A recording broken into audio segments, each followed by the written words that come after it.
Hello, and welcome to lesson number 2. Hard to believe that we're already into the second lesson for the semester, and this lesson is due September 16th. Please ignore the barking dog in the background. A German Shepherd. I believe she wants out. In any event, these chapters will include nicotine, stimulants, cocaine, and frequent routes of drug administration.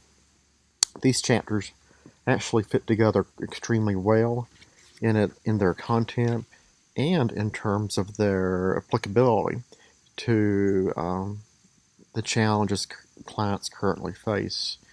Of course, the past couple of years, it's been extremely hard to ignore or get away the impact of opiates in our communities and within our families and within the human services setting.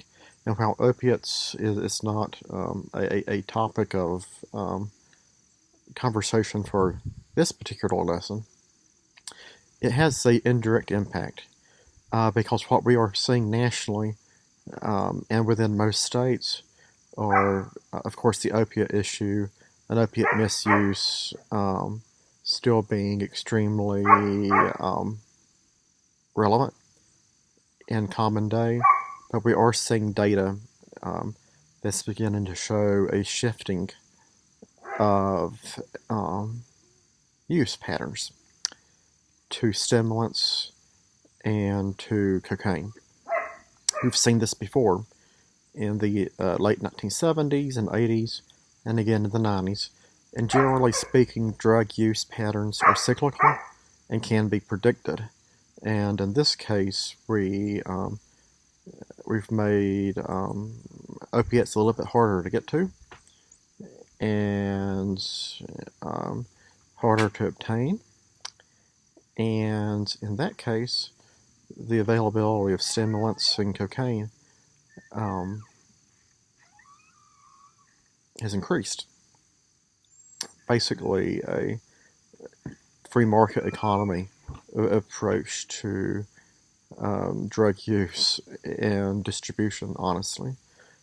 Frequently, when you decrease access from one drug or from one drug to another, you increase that access in another area. And in this case, when we've decreased access to opiates and medication that serves as a painkiller, we've moved the needle. Those individuals who are having difficulty obtaining their substance tend to move to a more readily available substance. And in this case, that has a similar effect. In this case, stimulants and cocaine. And that is the next focus that we will be seeing in our communities in coming years. We're already beginning to see that, as I mentioned before. Again, last but not least, nicotine is one of our chapters. And nicotine use, tobacco use, has stayed pretty constant with some decreases of late. But one of the more concerning issues and problems is vaping and electronic delivery methods of not only tobacco, but other substances, such as marijuana, for example.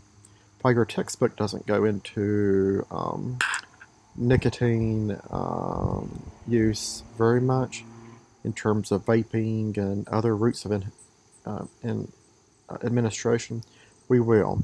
As we begin to work through the lesson, I will be sending everybody specific material and readings specifically on vaping and how vaping mechanisms and materials work, equipment work, the indirect and direct effects of vaping on the body, the risk that our youth are exposing themselves to in terms of vaping, and we'll begin to tie together this idea of vaping and marijuana use as we introduce the next lesson, because there is a direct correlation between the two.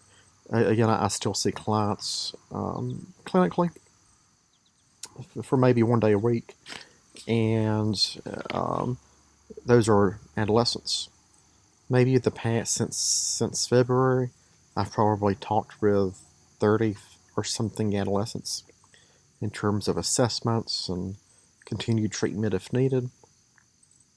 The greatest majority of those were marijuana users, and the greatest majority of those marijuana users were not smoking marijuana, um, the traditional route that our grandparents smoked, for example. By far, without fail, the administration route was vaping and not rolling up a joint. And it's a very subtle shift of drug use patterns with our youth and with our adults. And why I mention this again is it relates back to vaping and the way that these um, items are marketed, um, such as Juul and other. Juul is the most common in terms of a named product. That these products may be marketed and directed towards the use of tobacco products, but in reality, they're a gateway to substances way beyond tobacco, which includes marijuana, for example, and other substances that have traditionally been smoked.